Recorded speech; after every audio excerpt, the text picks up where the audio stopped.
Hi everyone and welcome back to Sparkles, the show where we prove that crafting is messy by making a mess.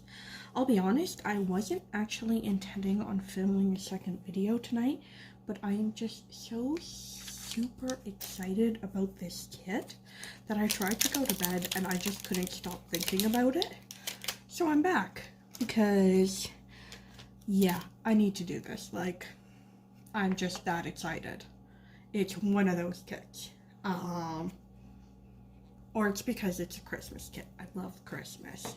I love making things for Christmas. It's the best time because we get to make everything and give it away, and I'm one of those people who, if you know love languages, one of my love languages is gifts, and particularly gifts of things that have taken my time. So giving people things like handmade cards just makes me so excited. And you know what? I didn't realize it earlier, but there's some reflectiveness on this. That's cute. Okay, so I am working on the second card from the kit, and it wants me to use Merry Christmas, which I should probably put on straight.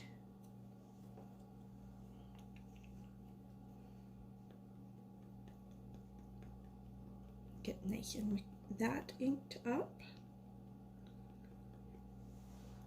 Go ahead and just pop this on a piece of paper off camera, just to season the stamp a little bit. I don't know if it actually makes a difference, but it always makes me feel like I'm doing something.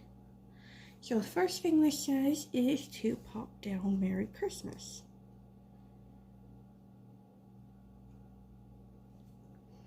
There we go. Then it wants me to cut 6 inches of string. Oh, that's cute. I like that stamp actually. I will have more uses for that one for sure.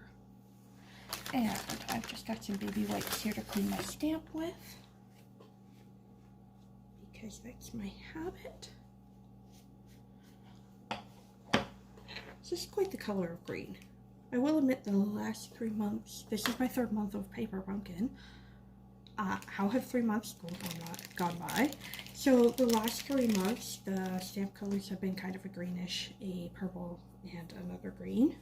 I'd say this one is my favorite so far. The purple, I love purple, but it just was a little dark for me. Okay, there we go, found my end. So I'm gonna measure 6 inches here.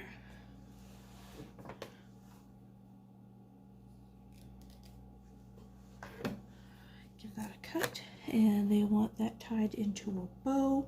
Oh, yeah, sure.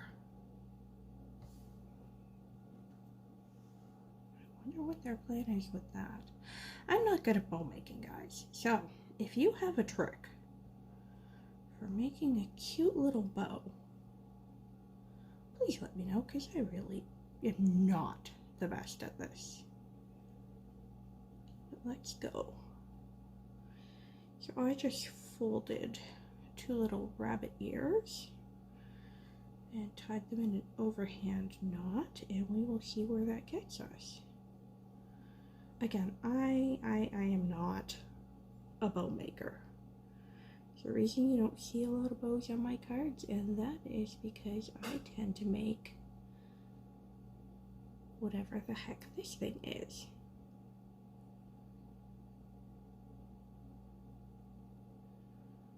I don't know.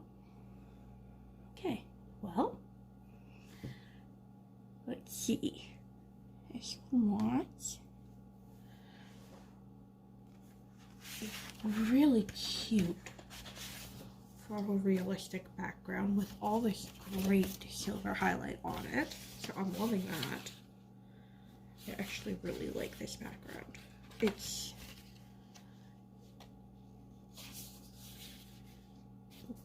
yeah, really like that. And we are doing, come over here, finish off this first piece of paper here, grab a circle, circles being attached with a couple of hooks. Okay. So we need a couple glue dots here for this circle.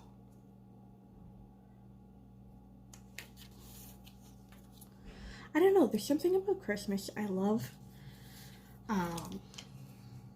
the tradition of it. Eating the same food, pulling out the same decorations, adding things to it every year. I'm one of those people who, unfortunately, every year I make things more complicated. And gift giving, like I said, it's one of my love languages. It's a big thing for me that I prepare for, and as a crafter, it's something where I'm like, you know, what I really like to do is to give handmade gifts. So usually for Christmas, I give out preserves and jams and pickles and handmade gift tags and art that I've done throughout the year. And yeah, it's just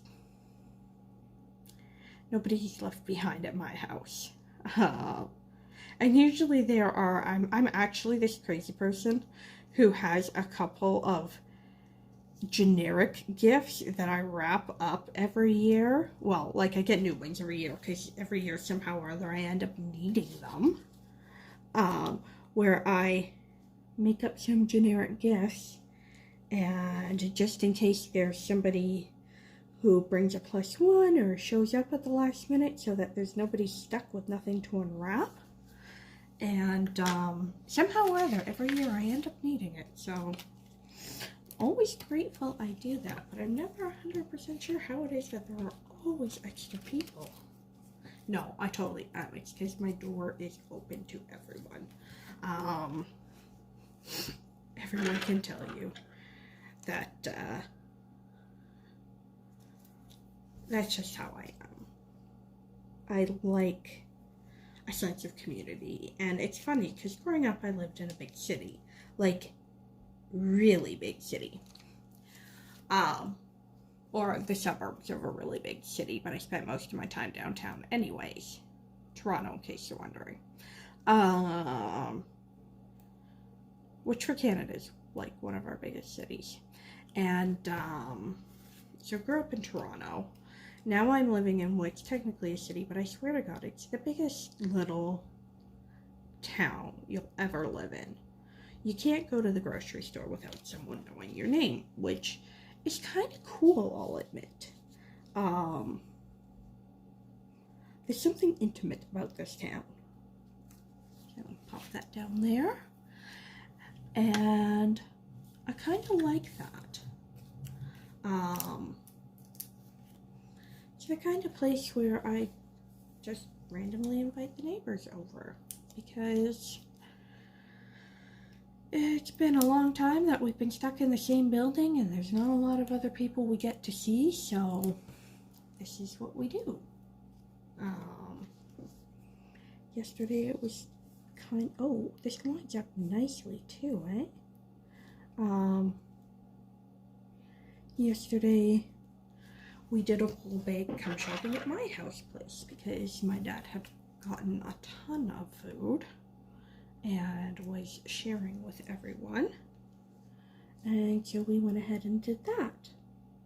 So I don't know, and there's something about Christmas that just brings that kind of joy and sharing and community. So seeing the first Christmas cards, I know it's not Remembrance Day, and it's bad to start this early, but crafters, you know where I'm coming from. We have to start before Remembrance Day, because oh my goodness, if I waited that long, do you know that I would never ever ever be done on time for Christmas? Well, as it is, there's usually things that aren't done on time, but oh, okay, that's adorable. So that's the second card. I really like that. I'm probably going to play a little bit with that string to get it a little bit out of the way. But that's so cute. I like that one. Oh, that makes me happy. Okay, thanks everyone. Thank you for joining. I really do need to put myself into bed now. Have a wonderful night and sleep well yourselves.